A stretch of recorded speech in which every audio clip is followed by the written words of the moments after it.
Hello friends, welcome to one shot defence academy again.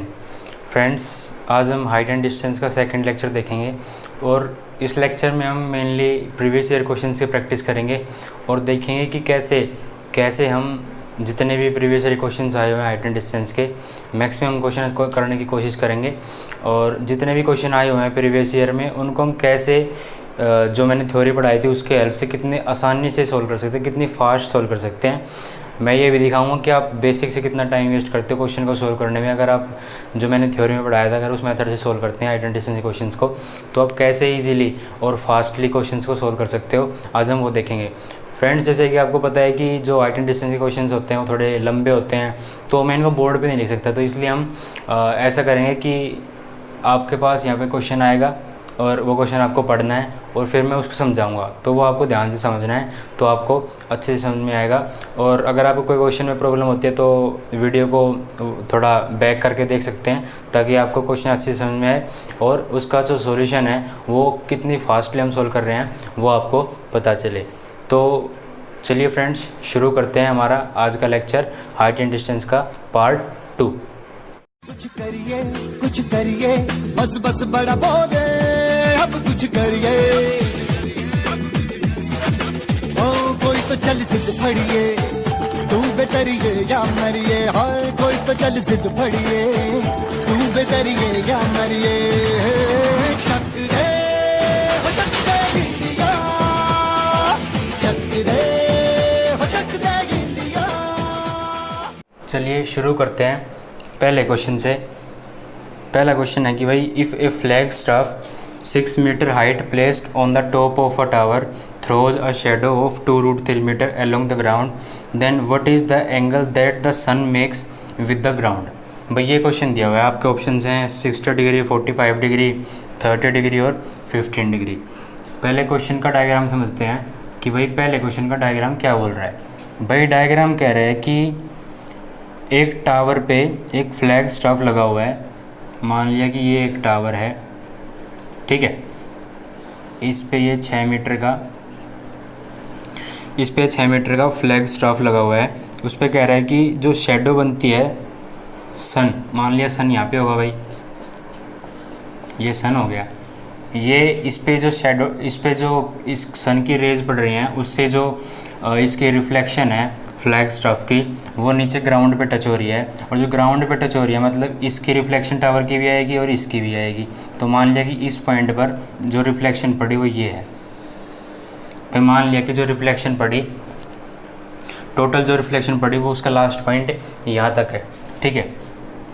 अब ये reflection जो overall reflection पड़ी वो यहाँ पे पड़ेगी, ठीक है। तो इसकी रिफ्लेक्शन इतने हिस्से में, इसकी रिफ्लेक्शन इतने हिस्से में,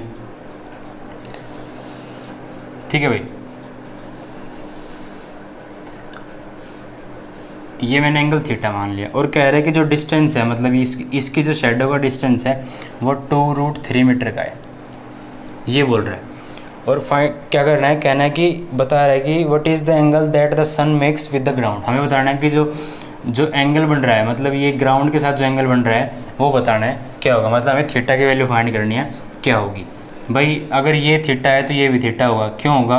क्योंकि भाई ये पैरेलल रेज है, ये पैरेलल रेज हैं, पैरेलल लाइंस हैं। और जब भी पैरेलल लाइंस होती हैं तो उनका जो एंगल होता है वो दोनों का सेम होता है। तो ये थीटा तो ये भी थीटा। अब भाई ये क्वेश्चन पूछ रहा है कि अब एंगल क्या बनेगा, थीटा की वैल्यू क्या होगी। भाई ये क्वेश्चन पूछ रहा है तो आपने देखा कि भाई ये 2√3 दे रखा है, 6 मीटर दे रखा है। इसको x मान लेता हूँ, इसको मैंने h मान लिया। तो भाई अगर मैं इस थीटा से देखूँ तो मेरे को ये पता है कि भाई जब भी मेरे को ये वाली साइड थीटा के साथ वाली साइड लिखनी होती है तो हमेशा कोट थीटा में लिखता हूँ। तो मैंने मान लिया कि भाई जो x है वो h कोट थीटा के बराबर है। ये मेरी पहली इक्वेशन निकल के आई। अगर मैं बात करूँ इस थीटा की तो मेरे को पता है कि मैं थीटा के साथ वाली जो साइड है उसको कोट थीटा में लिखता हूँ। तो ये वाला जो h कोट थीटा हो जाएगा, h कोट थीटा मतलब अब पूरा ये h है, कैपिटल H मान लिया इसको, ठीक है। ये पूरा कैपिटल H मान लिया तो पूरा कैपिटल H के इसके बराबर है, कैपिटल H बराबर है 6 + h के, स्मॉल h के। तो भाई 6 + के h कोट थीटा किसके इज इक्वल टू हो भाई, x + के 2√3 के इज इक्वल टू हुआ। ये सेकंड इक्वेशन।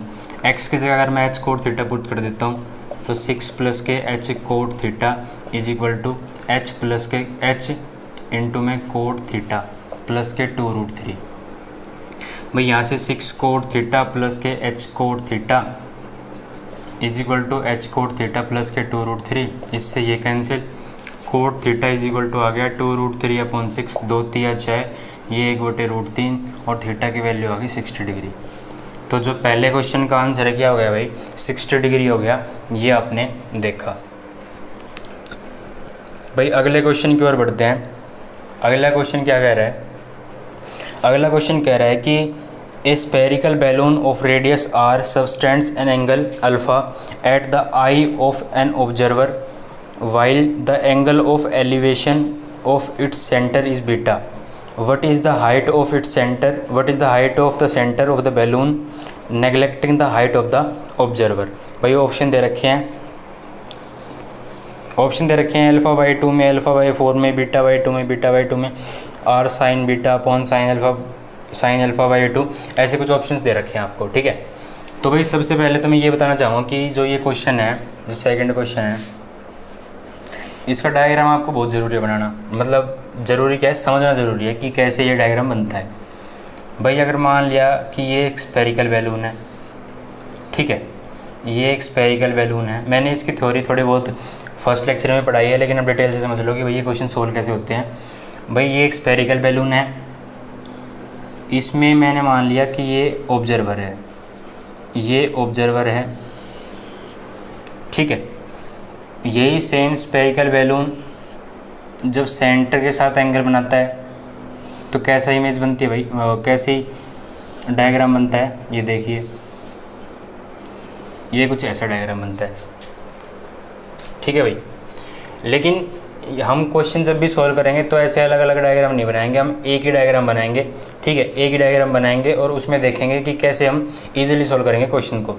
तो ये अलग अलग मैं इसलिए बताया क्योंकि आप एक साथ समझ नहीं पाएंगे, मतलब कई बच्चों को ऐसा लगेगा कि भाई बहुत ही कॉम्प्लिकेटेड डायग्राम बन गया, इसलिए मैंने अलग अलग बताया। इसका इकट्ठा डायग्राम कैसे बनता है वो बताता हूँ। भाई ये एक स्पेरिकल बैलून मान लिया, ये एक स्पेरिकल बैलून है, ये इसका सेंटर है, ठीक है।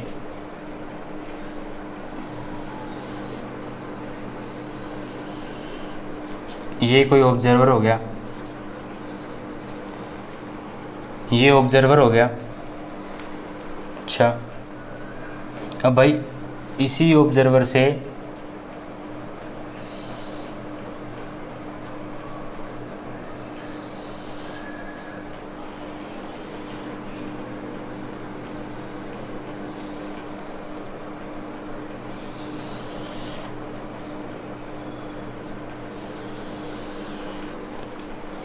ये बन गया डायग्राम, ठीक है। भाई कह रहा है कि जो पहले वाला डायग्राम था, मतलब ये वाला हिस्सा, ये वाला अल्फ़ा है, ये वाला अल्फ़ा इधर रखा है ना, हाँ, रेडियस इसकी आर है और एक अल्फ़ा बना रहा है और एक सेंटर पे बीटा बना रहा है। तो height of centre of the balloon बतानी है, मतलब बैलून की हाइट बतानी है कि यहाँ से ग्राउंड से बैलून की हाइट कितनी है, ये बताना है हमें भाई। तो हमें पता है कि भाई ये अगर अल्फ़ा है, ये बीटा है, तो हमने एक साथ बना दिया, तो ये अल्फ़ा है। और आपको ये पता होना चाहिए कि जब भी कोई भी एंगल सेंटर के साथ एंगल बनाता है, जब भी ये, क्योंकि ये अल्फ़ा था पूरा एंगल, और जब भी ये सेंटर के साथ एंगल बनाता है तो ये क्या करता है, बाइसेक्ट करता है, मतलब दो भागों में बढ़ जाएगा एंगल। अगर अल्फ़ा है तो ऊपर वाला α/2 और नीचे वाला α/2, ठीक है भाई, दो भागों में बढ़ गया, मतलब ये भी α/2 हो गया और ये भी α/2 हो गया, ये आपने देखा। अब अगर मैं इस पूरे वाले की बात करूं तो ये पूरा वाला बीटा है, ये पूरे वाला बीटा है, मतलब ये वाला जो हिस्सा है, ये वाला हिस्सा, ये पूरा बीटा है, ये पूरा बीटा एंगल है, ये आपने देखा। तो भाई अगर मैं बात करूं कि भाई जो ये वाली चीज़ है, ये एक राइट एंगल ट्रायंगल बन गया, क्योंकि भाई जब भी रेडियस यहाँ पे कोई भी एंगल, जब रेडियस होता है सेंटर से हमेशा 90 डिग्री का ही होता है, ये 90 डिग्री का एंगल बन गया, मतलब ये एक राइट एंगल ट्रायंगल बन गया। और राइट एंगल ट्रायंगल बन गया, इसका मतलब ये हुआ कि ये परपेंडिकुलर हो गया, ये बेस हो गया और ये हाइपोटेन्यूस हो गया इस एंगल से। इसका मतलब ये हुआ कि अगर मैं साइन अल्फ़ा बाई 2 की वैल्यू निकालना चाहूँ, अगर मैं साइन अल्फ़ा बाई 2 की वैल्यू निकालना चाहूँ तो क्या आएगी, साइन अल्फ़ा बाई 2 क्या जाएगी भाई, आर ही आएगा, ठीक है, आर तो ये आएगा और ये मान लो मैंने एच मान लिया, ये मैंने एच मान लिया। भाई परपेंडिकुलर अपन हाइपोटेन्यूस तो होती है साइन की वैल्यू, अगर परपेंडिकुलर अपन हाइपोटेन्यूस होती है इसका मतलब क्या होगा कि साइन अल्फ़ा बाई 2 की वैल्यू क्या निकल के आ गई, आर बाई एच निकल के आ गई। साइन अल्फ़ा बाई 2 की वैल्यू आर बाई एच निकल के आ गई और एच की वैल्यू क्या निकल के आई भाई, r by sine alpha by 2। इसको मैं लिख सकता हूँ r cosecant alpha by 2, r cosecant alpha by 2, ये आपकी पहली इक्वेशन बन गई।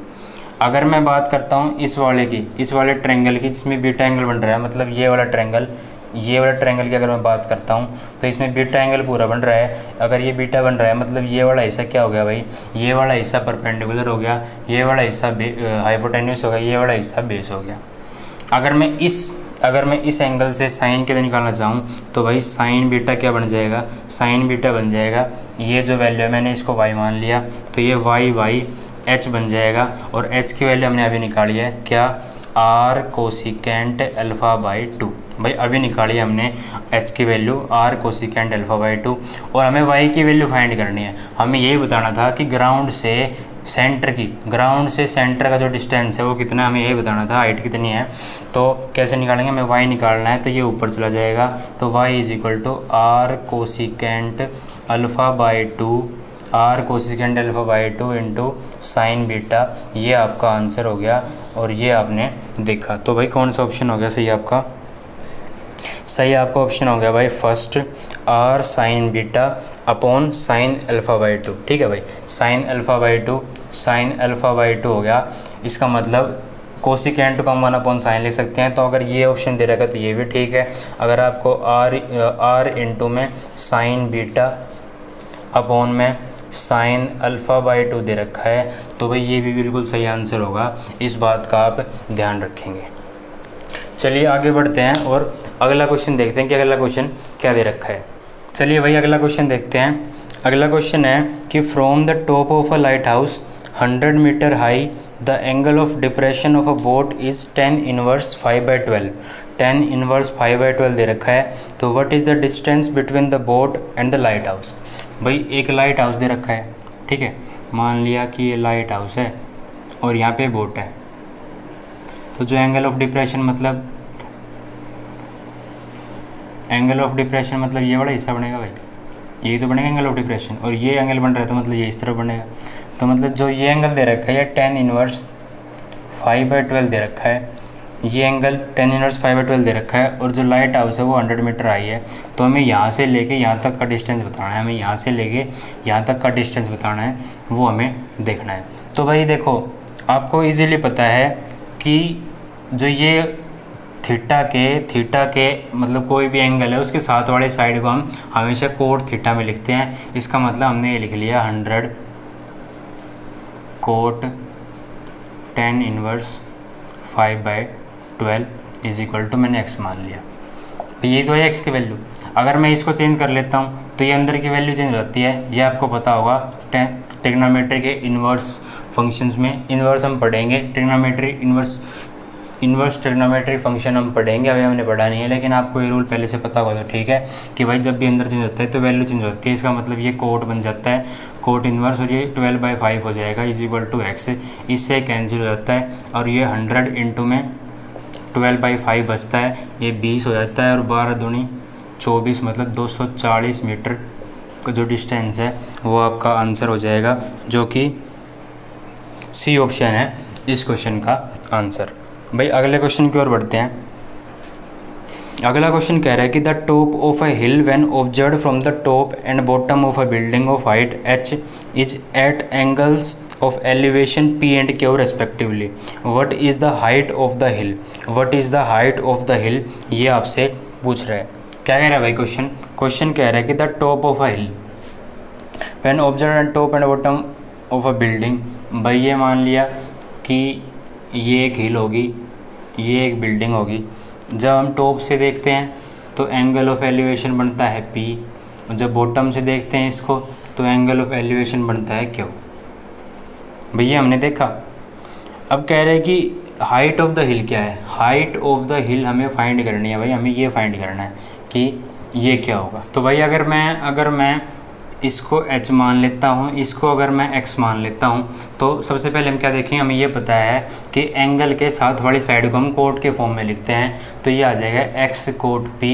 अगर मैं इसकी बात करूँ इस साइड की, तो भाई ये पूरी साइड देखेंगे क्योंकि इस एंगल से हम ये पूरी साइड देखेंगे, तो ये h प्लस एक्स बन गई। इसका मतलब h plus x into coat Q, ये बन गया। अगर मैं अब मेरे को ये पता चलेगा कि भाई डायग्राम के हिसाब से ये एक रेक्टेंगल बन रहा है और ये दोनों साइड जो इक्वल होनी चाहिए। इसका मतलब ये होगा कि x cot p is equal to h cot q plus में x कोट क्यू बन गया। अगर मैं इस वाले हिस्से को x वाले हिस्से को इस तरफ ले आऊँ तो x कॉमन ले लिया, कोट p माइनस के cot q is equal to h cot q बन गया। x की वैल्यू क्या है भाई, h कोट क्यू अपॉन में क्या बन गया भाई, कोट p माइनस के कोट क्यू। अब ये भी ऑप्शन में दे रखा होगा, ये भी पक्का ऑप्शन में दे रखा होगा, और आप में से मैक्सिमम बंदे इसी को टिक लगा के आएंगे और आकर खुश होंगे कि भाई मेरा तो एग्ज़ाम बहुत मस्त गया है और हाइट एंड डिस्टेंस क्वेश्चन को मैं बिल्कुल ही अच्छे तरीके से करके आया हूँ, बहुत फास्ट करके आया हूँ। लेकिन भाई आपको ये पता होना चाहिए कि ये एक्स की वैल्यू निकल के आई है, ना कि height of the hill. Height of the हिल तो हमने एक्स प्लस एच माननी है, हाइट ऑफ द हिल तो हमने एक्स प्लस एच माननी है। इसका मतलब इस तरफ भी एच प्लस करना पड़ेगा और इस तरफ भी एच प्लस करना पड़ेगा, तब हमारा आंसर निकल के आएगा। इसका मतलब एक्स प्लस एच जो कि हाइट ऑफ द हिल है वो क्या निकलेगी, H coat q plus K H coat P minus K H coat Q. इससे ये कैंसिल हो जाएगा और नीचे बचेगा एलसीएम ही कोट पी माइनस के कोट क्यू। तो हमारा जो आंसर निकल के आया वो क्या निकल के आया, एच कोट पी अपॉन के कोट पी माइनस के कोट क्यू। ये हमारा आंसर निकल के आया इस क्वेश्चन का। ठीक है भाई, अगले क्वेश्चन की ओर बढ़ते हैं। अगला क्वेश्चन कह रहा है कि a moving boat is observed from the top of a cliff of 150 meter height. The angle of depression of the boat changes from 60 to 45 in 2 minutes. What is the speed of the boat in meter per hour. भाई speed of the boat पूछ रहा है metre per our. Diagram बनाते हैं इसका कि भाई ये डायग्राम कैसे बनेगा, कि भाई कह रहा है कि एक क्लिफ है, ये एक क्लिफ मान ली, ये चोटी मान ली पूरी। कह रहे हैं यहाँ से अगर बोट का जो डिप्रेशन है वो देखते हैं, एंगल ऑफ डिप्रेशन, तो वो पहले 45 था, पहले कितना था भाई, पहले 60 डिग्री था, सॉरी पहले 60 डिग्री था और फिर बाद में 45 बन जाता है। पहले 60 डिग्री था और देखते देखते 2 मिनट में 45 बन जाता है। तो कह रहा है कि speed of the boat find करो। भाई ये तो बहुत ज़्यादा इजी सा क्वेश्चन बन गया।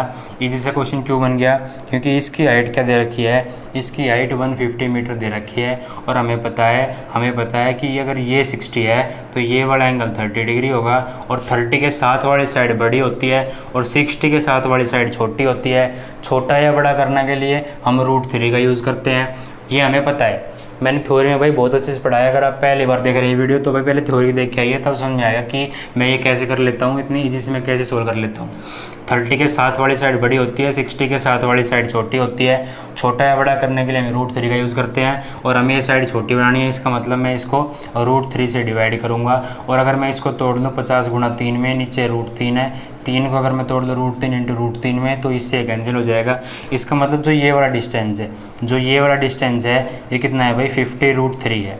जो ये वाला डिस्टेंस है ये 50√3 है और ये एंगल पूरा 45 है। अगर ये 45 है तो मतलब ये भी 45 होगा, ये पूरा भी 45 होगा।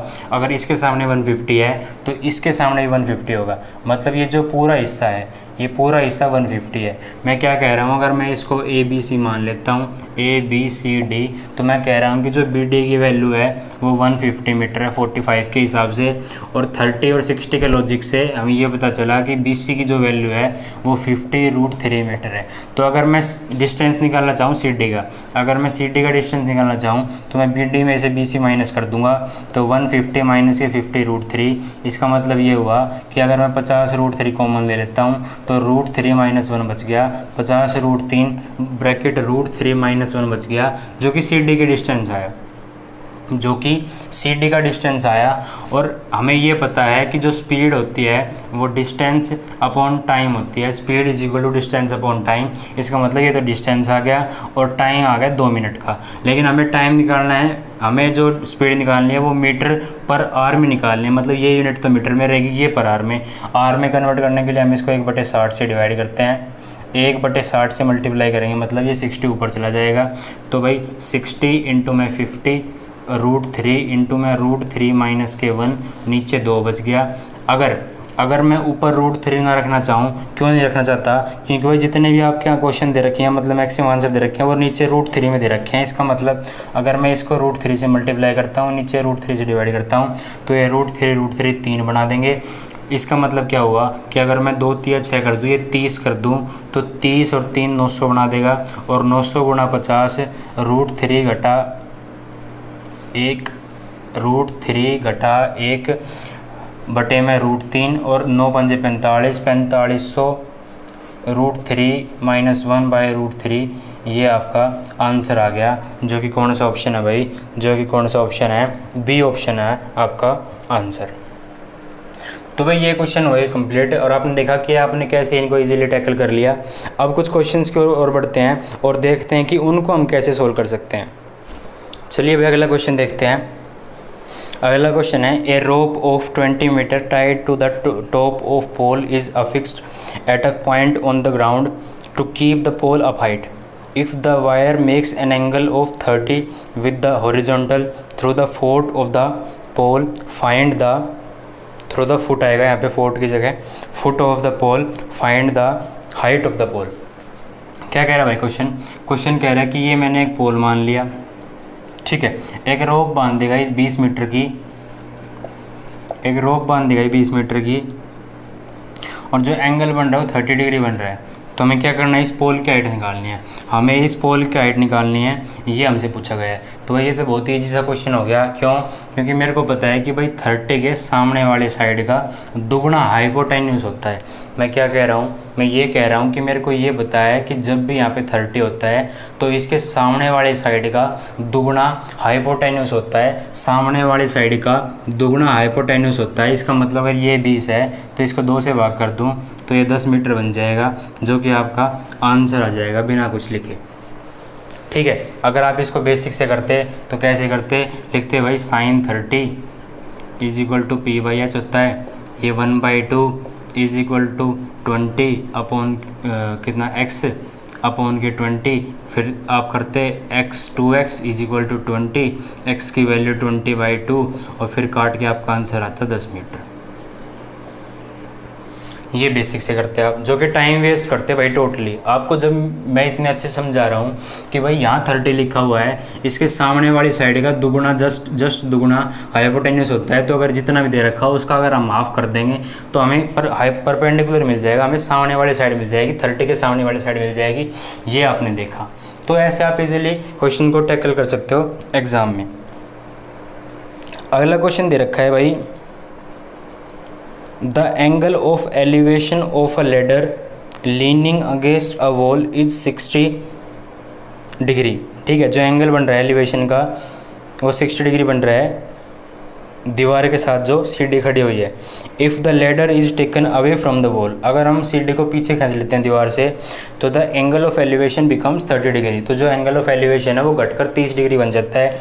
तो find and the height of the wall which is covered by the ladder reduce to 2 metre, और जब हम इसको पीछे खींच लेते हैं तो 30 डिग्री का जो एंगल ऑफ एलिवेशन बन जाता है। तो जो दीवार थी उससे हम नीचे सीढ़ी खींचेंगे तो जो डिस्टेंस कवर हुआ वो 2 मीटर का कवर हुआ। तो कह रहा है कि फाइंड द वैल्यू ऑफ ए।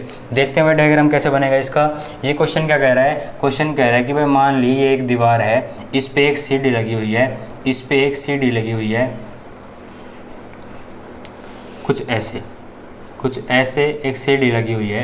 कह रहा है कि अगर मैं इसको पीछे खींच लूँ, अगर मैं इसको पीछे खींच लूँ, अगर पीछे खींच लूँ तो भाई ये कुछ ऐसा डायग्राम बन जाएगा, ये कुछ ऐसा डायग्राम बन जाएगा।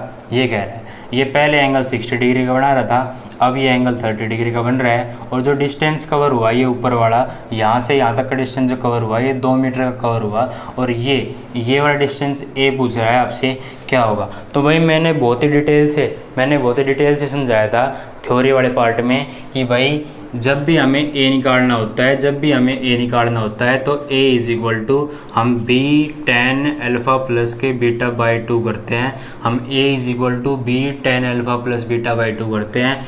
ए इज इक्वल टू बी की वैल्यू 2 दे रखी है, tan अल्फ़ा प्लस बीटा 90 बना रहा है, 2 से भाग करेंगे 45 बना देगा, और tan 45 1 होता है, तो A is equal to 2 into 1, ए की वैल्यू कितनी आ गई भाई 2 मीटर आ गई, ए की वैल्यू 2 मीटर आ गई। इतने आसानी से आपने इसको फाइंड कर लिया, नहीं तो आप उलझे रह जाते इस क्वेश्चन में, और आपसे ये क्वेश्चन सोल्व पता नहीं होता या नहीं। भाई जो अगला क्वेश्चन दे रखा है, अगला क्वेश्चन ये दे रखा है कि भाई the angle of elevation from a point on ground to the top of the tower is theta, top of the tower is theta, after walking 240 meter towards the tower the angle of elevation becomes alpha, what is the height of the tower if tan theta is equal to 5/12 and tan alpha is equal to 3/4।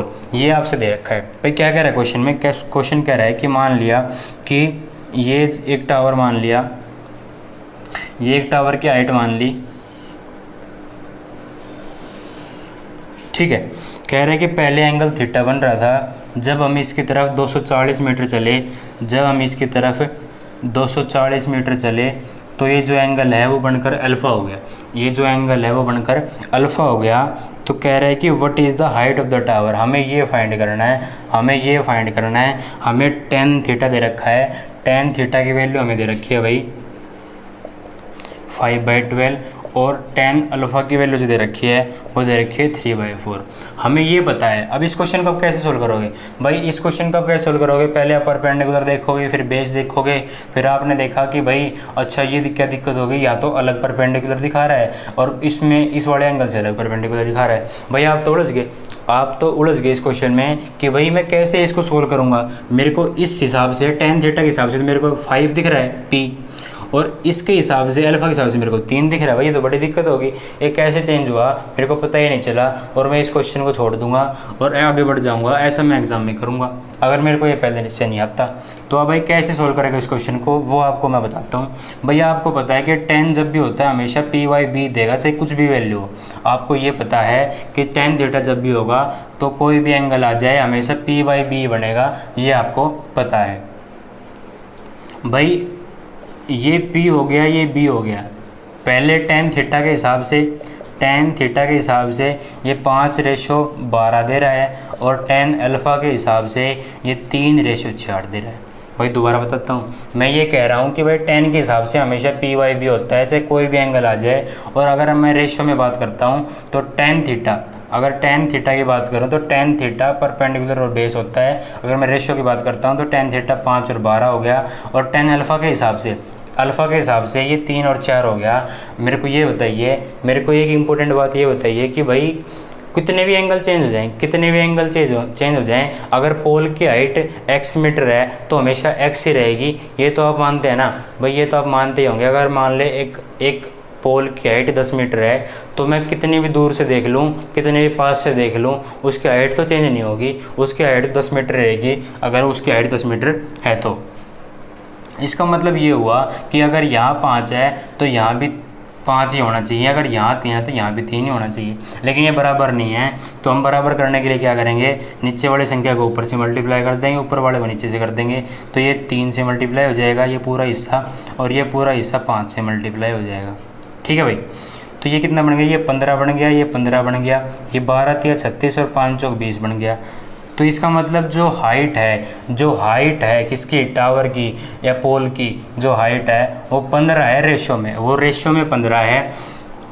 और जो इनका distance है ये distance किसका है भाई, base का distance है, ये बेस का डिस्टेंस है थीटा के हिसाब से। थीटा के हिसाब से ये पूरा डिस्टेंस कितना है भाई, थीटा के हिसाब से पूरा डिस्टेंस 36 है, और अल्फ़ा के हिसाब से पूरा ये वाला डिस्टेंस 20 है।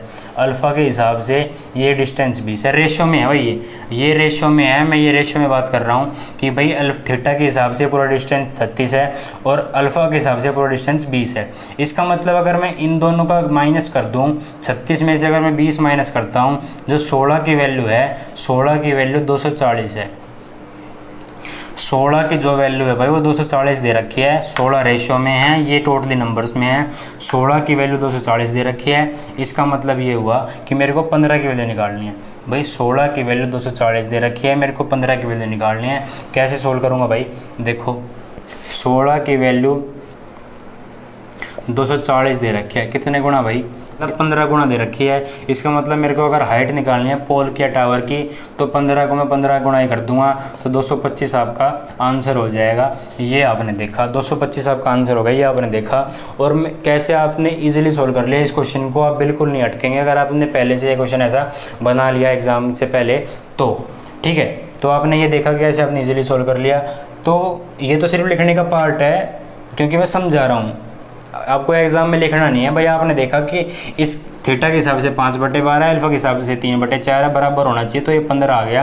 और ये 15 आ गया, इसका मतलब क्या हुआ कि 15 आ गया, और नीचे कितना आ गया भाई, नीचे कितना आया 12 और 4, तो इसका मतलब अगर मैं इसके 5 से गुना कर दूँगा 20 आएगा, इसके 3 से करूँगा 36 आ जाएगा। डिफरेंस 240 दे रखा है, 16 15 गुना दे रखा है 240, तो 15 गुना 15 225 आ जाएगा।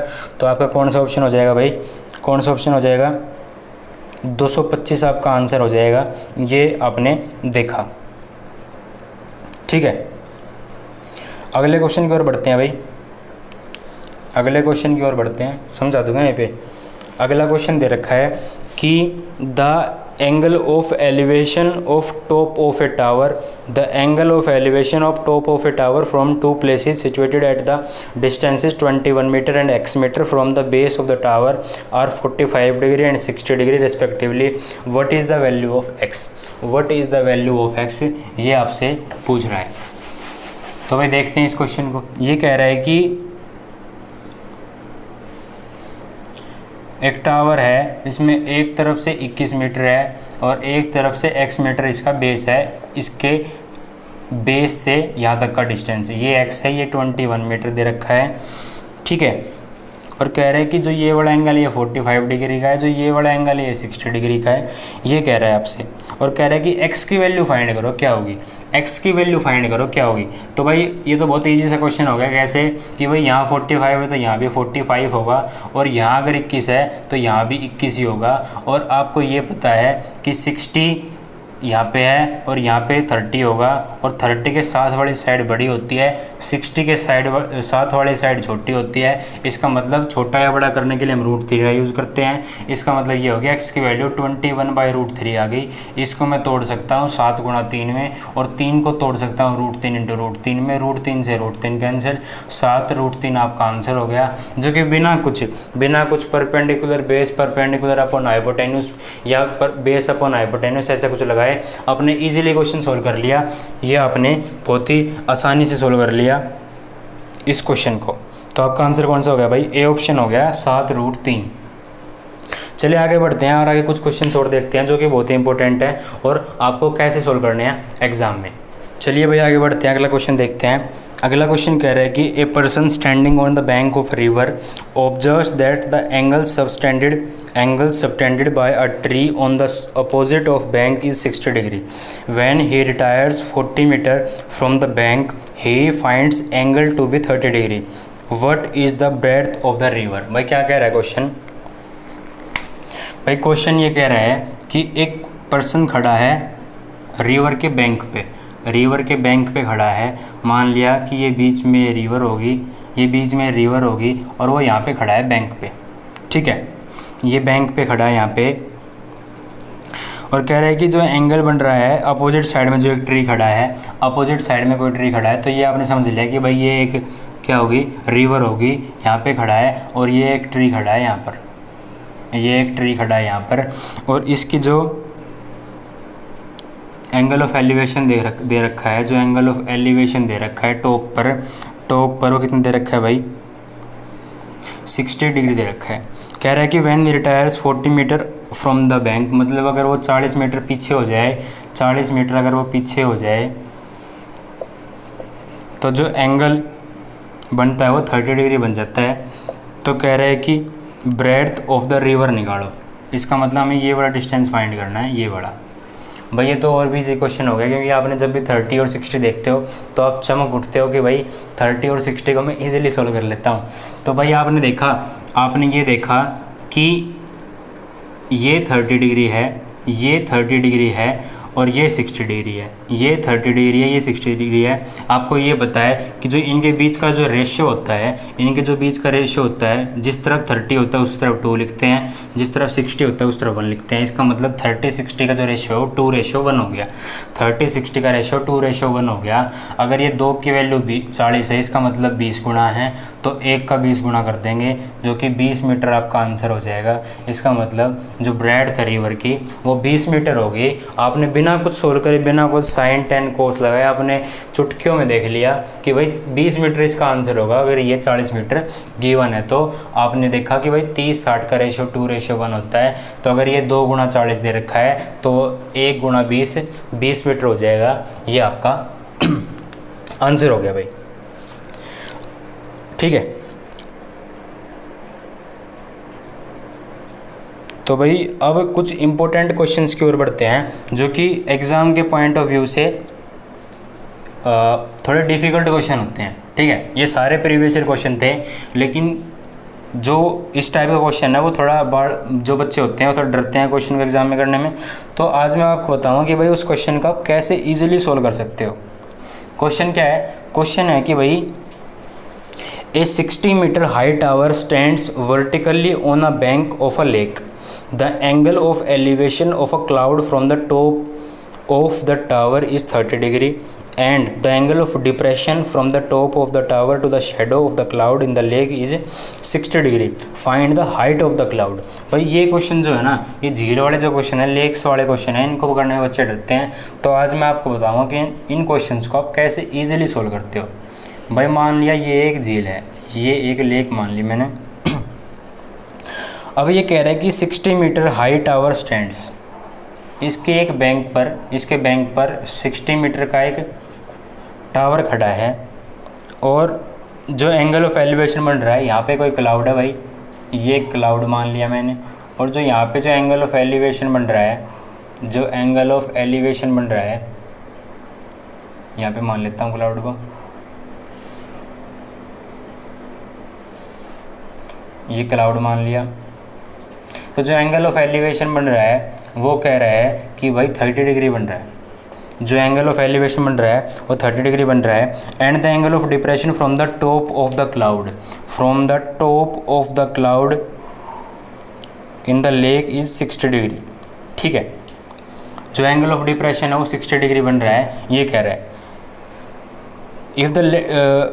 इफ़ द तो so find the height of the cloud, तो हमें क्लाउड की हाइट बतानी है। इस यहाँ से यहाँ तक की हाइट बतानी है क्लाउड की कितनी है, ठीक है भाई।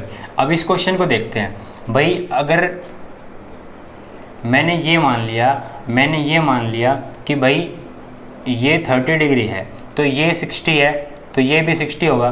भाई इतना अगर हिस्सा 60 है तो इतना भी तो 60 ही होगा। और इसको मैंने h मान लिया, और मैंने ये थ्योरी में बताया था कि भाई लेक के क्वेश्चन को हम कैसे सोल्व करते हैं कि भाई जितनी हाइट ऊपर होती है उतनी हाइट नीचे होती है। ये पानी में बात हो रही है भाई, ये लेक के अंदर की बात हो रही है कि हम पानी में देख रहे हैं, तो जितनी हाइट ऊपर होती है उतनी उसकी इमेज नीचे की तरफ होती है। इसका मतलब अगर ये 60 + h होगी इसकी हाइट टोटल, तो ये भी 60 + h हो गई, ये भी 60 + h हो गई। ये हमने देखा, ठीक है भाई।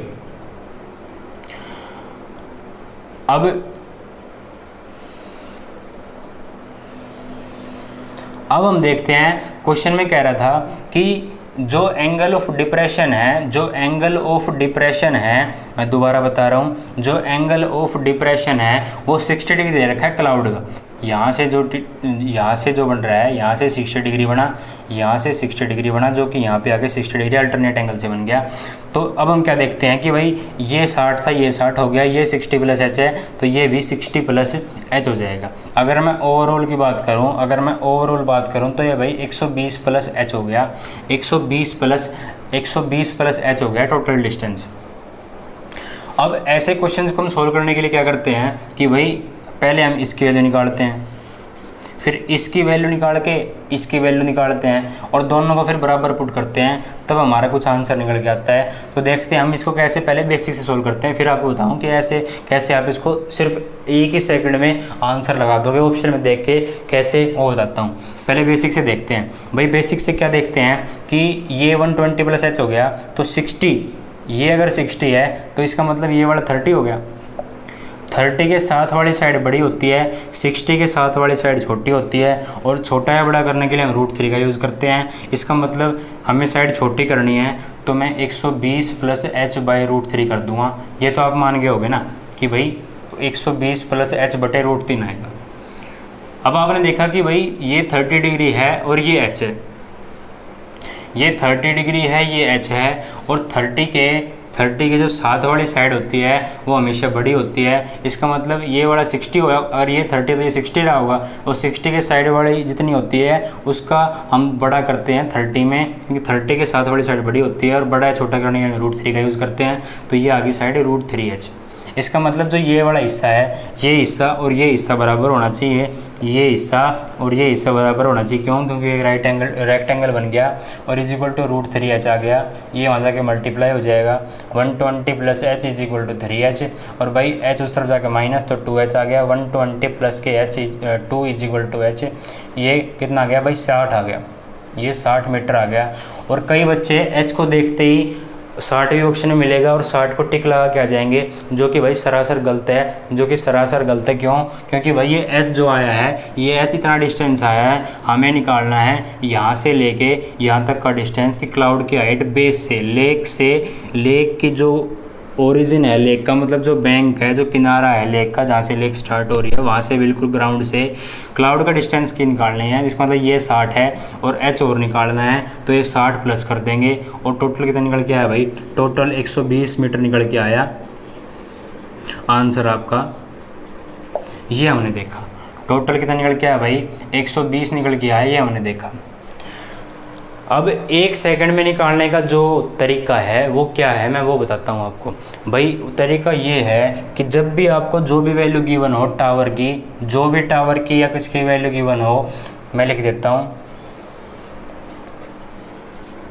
एनी वैल्यू ऑफ टावर या पोल, जो भी हो सकता है इसे किनारे, is given and the angles are 30 degree and 60 degree. अगर एंगल 30 डिग्री और 60 डिग्री में गिवन हो, 30 60 सब जो यूज़ हो रहा है, और कुछ भी वैल्यू गिवन हो, यहाँ पे कुछ भी वैल्यू गिवन हो, उसका हमेशा दुगना, just doubles the value of the tower या pole, you will get the answer. मैं क्या कह रहा हूँ कि भाई जब भी आपको कोई भी वैल्यू गिवन हो टावर की या पोल की, एंगल गिवन हो 30 और 60 में, तो भाई सिर्फ गिवन वैल्यू का दुगुना कर दिया करो, आपका आंसर हमेशा आ जाएगा, आपका आंसर हमेशा आ जाएगा। यहाँ हमने देखा 60 है तो हमने जस्ट दुगुना कर दिया, तो हमारा बेसिक से आंसर 120 निकल के आया। और हम इसको 1 सेकंड में भी लगा सकते थे अगर हमें ये पहले पता होता। तो अगर यहाँ पे 40 दिया होता तो भाई जाहिर सी बात है हम आंसर 80 मीटर लगा देते, जो कि बिल्कुल सही आंसर होता। अब मैं लॉजिक बता देता हूँ कि भाई कैसे हम आंसर लगा देते हैं, कैसे हम आंसर लगा देते हैं भाई इसका, कैसे हम इसका आंसर लगा देते हैं 120 मीटर, मतलब कैसे हम इसको दुगुना कर देते हैं। ठीक है, तो भाई हम ये देखते हैं कि भाई जो 30 का और 60 का रेशियो होता है, अगर मैं इस ट्रायंगल की बात करता हूँ, अगर मैं इसकी बात करता हूँ तो भाई ये एक तरफ 60 हो गया, इस तरफ 30 रहा होगा, इस तरफ 30 रहा होगा, और 30 का और 60 का जो रेशियो होता है, 30 और 60 का जो रेशियो होता है वो 1:3 होता है, वो 1:3 होता है। ये हमने देखा। जो 30 का और 60 का जो रेशियो होता है वो 1:3 होता है। इसका मतलब ये हुआ कि भाई 1:3 हो गया, मतलब 4 पार्ट हो गए टोटल 4 पार्ट हो गए। अगर मैं इसमें बीच में लाइन खींच देता हूँ, तो 2 हिस्से तो ऊपर बच गए, 2 हिस्से नीचे बच गए। एक हिस्से की वैल्यू 60 गिवन होती है, हमें 2 हिस्से की निकालनी होती है, हमें एक हिस्से की वैल्यू 60 गिवन होती है, और क्योंकि हमें 2 निकालनी होती है इसलिए हम 2 से मल्टीप्लाई कर देते हैं, और 120 मीटर आंसर हमारा इजीली आ जाता है। ये 1 सेकंड में करने वाले के पीछे लॉजिक था कि हम कैसे 1 सेकंड में आंसर ला देते हैं, सिर्फ दुगना करके किसी भी वैल्यू का। ठीक है भाई, ये क्वेश्चन हो गया कंप्लीट। एक क्वेश्चन और बचता है, एक क्वेश्चन और है जो कि इसी पे बेस्ड है, इसी झील वाले क्वेश्चन पे बेस्ड है, बस उसमें एंगल 15 और 45 दे रखे हैं। बस उसमें ये ध्यान रखना है कि इसमें हम दुगने करने वाला लॉजिक नहीं लगा सकते, आपको ऐसे ही बेसिक से सोल्व करना है जैसे मैंने बताया। ठीक है, एक लास्ट क्वेश्चन और कर लेते हैं जो गिवन है कि भाई the angle of elevation of top of a tower from the top and foot of a pole are respectively 30 and 45 degree. If HT is the height of the tower and HP is the height of the pole, then which of the following is correct? पहली statement दे रखी है, दूसरी दे रखी है, तीसरी दे रखी है, और कह रहा है कि इनमें से कौन सी ठीक है। पहली तीसरी ठीक है, दूसरी तीसरी ठीक है, पहली दूसरी ठीक है, या पहली दूसरी तीसरी तीनों ठीक है, ये बताना है। तो भाई हमने देखा कि जो एंगल ऑफ एलिवेशन है top of a tower from the top and foot of a pole, भाई ये मैंने पोल मान लिया, ये मैंने टावर मान लिया। भाई जो ये डिस्टेंस है फ्रॉम द टॉप से जो एंगल ऑफ एलिवेशन बन रहा है वो कितना बन रहा है भाई, 30 डिग्री बन रहा है, और जो बॉटम से जो बन रहा है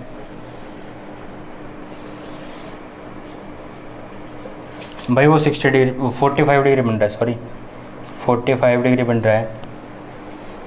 और कह रहा है कि अगर मैं टावर की हाइट HT मान लेता हूँ, पोल की हाइट मैं HP मान लेता हूँ, तो भाई बताओ कि ये 3 स्टेटमेंट करेक्ट है या इनकरेक्ट है, ये आपको बताना है। तो भाई पहली स्टेटमेंट से बात करते हैं। सबसे पहले तो हम क्या निकालते हैं भाई, हमें पता है कि जो ऑप्शंस हैं वो HT में और HP में दे रखे हैं।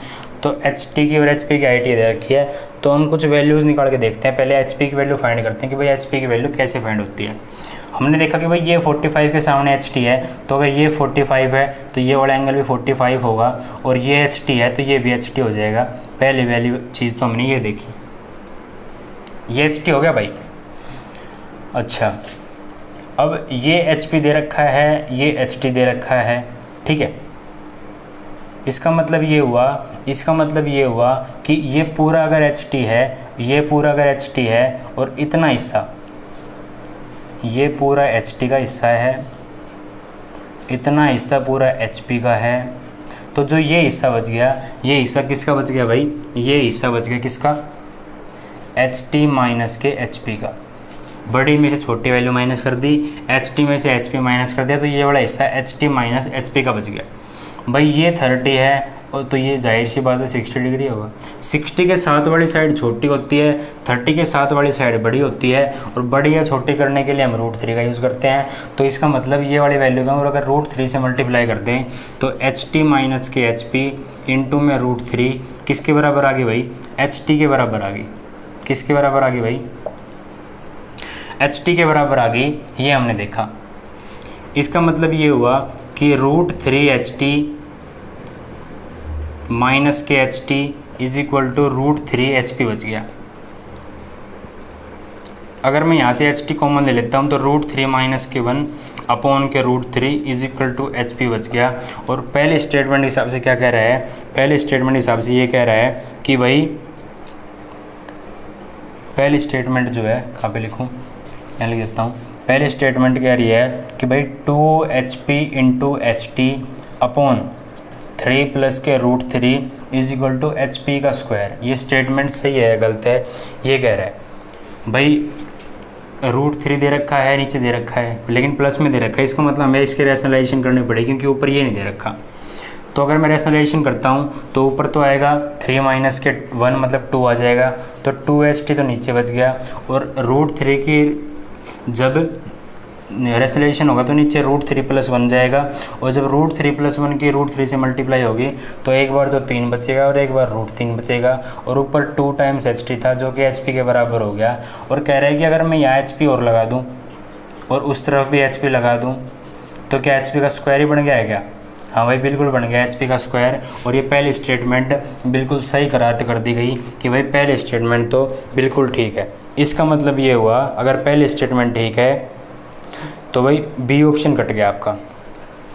अब बात करते हैं भाई सेकंड स्टेटमेंट के। सेकंड स्टेटमेंट क्या कह रही है कि H T minus K H P upon root 3 plus 1 is equal to H P by 2 given है, जो कि पूछ रहा है कि ऐसा कुछ होता है क्या, ये आपसे पूछ रहा है कि ऐसा कुछ होता है क्या, ये आपसे पूछ रहा है। मैं थोड़ा साफ कर देता हूँ।